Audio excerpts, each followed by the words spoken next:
I'm now going to welcome this fantastic young gentleman, Mr. Amar Adatia, who is a student and co-chair of the Young People's Advisory Group for the African Caribbean Education Network. He advocates for youth voices in education. He's passionate about sociology, philosophy, and politics, and he uses his personal experiences to address challenges faced by young black students. Welcome, Mr. Adatia, who's going to be talking about his experience.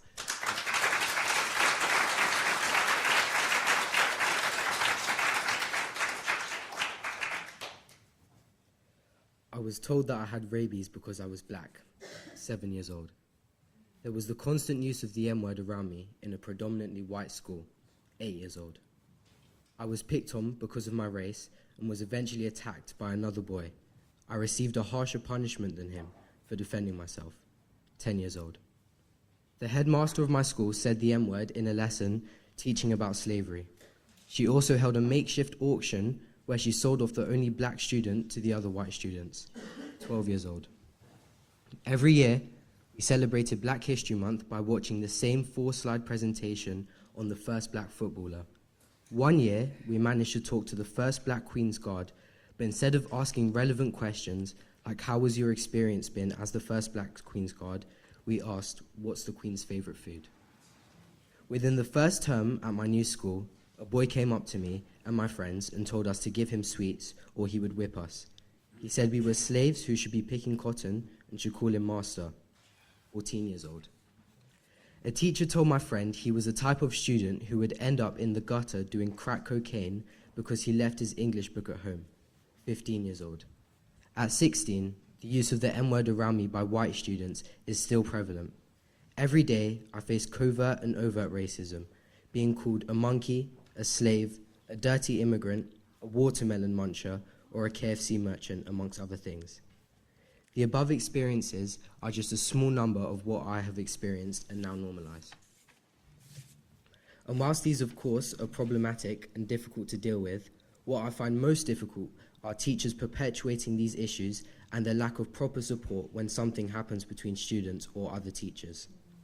I think this is due to poor racial literacy among teachers and no mandatory requirements for them to explore bias that I know exists for me and other black students around the country in areas such as unequal exclusions, grade predictions, and student expectations.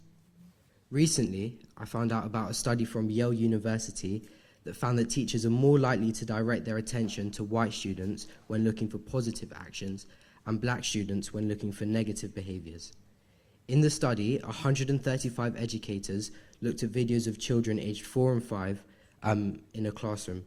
Each video had a black boy and girl and a white boy and girl. While the teachers were asked to detect challenging behavior, no such behavior existed in any of the videos. Yet, when asked which children required the most attention, 42% of the teachers identified the black boy. Even though I attend a very academic school, I still feel that this mirrors my experience and that teachers' expectations of me have been low. I also feel that there have been many assumptions about who I am and who I am not based on their biases, and this has massively impacted how I engage with them. My school environment more widely and at times my academics. In fact, I have not spoken to a black student who feels different, so I can only conclude, alongside the data that exists, that black children in education do not have inclusive and equitable experiences in relation to their peers. I think that racism in my school is the way it is for many reasons, such as a lack of understanding or sometimes even ignorance.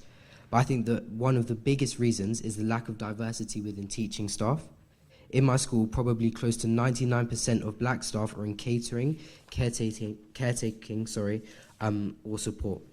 In my opinion, this creates a hierarchy within the school, which students subconsciously or consciously pick up on, placing black people at the bottom. This results in worsened attitudes towards black people, showing how structural issues can end up affecting interpersonal relationships. And I think that this pattern could be seen throughout society, such as in football, how there are a lot of black players but relatively few black managers, or it can be seen in the NHS, how there are a lot of black cleaners and nurses, but significantly less black doctors and surgeons, or even how there are no black FTSE 100 CEOs, CFOs, or CPOs.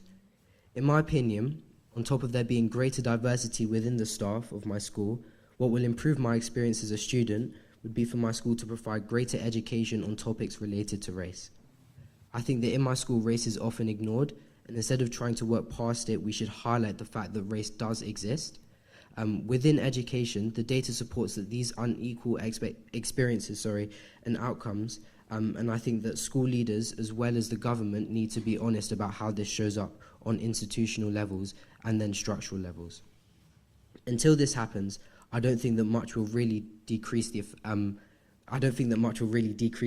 of internalized racism across the wider community.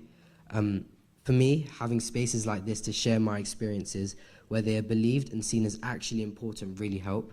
And I just want to say thank you to BAO for the opportunity. However, I am aware that I will leave here and go back to a space where my blackness is something that massively impacts how the environment interacts with me and how I therefore interact with the environment. And that sense of powerlessness will still remain.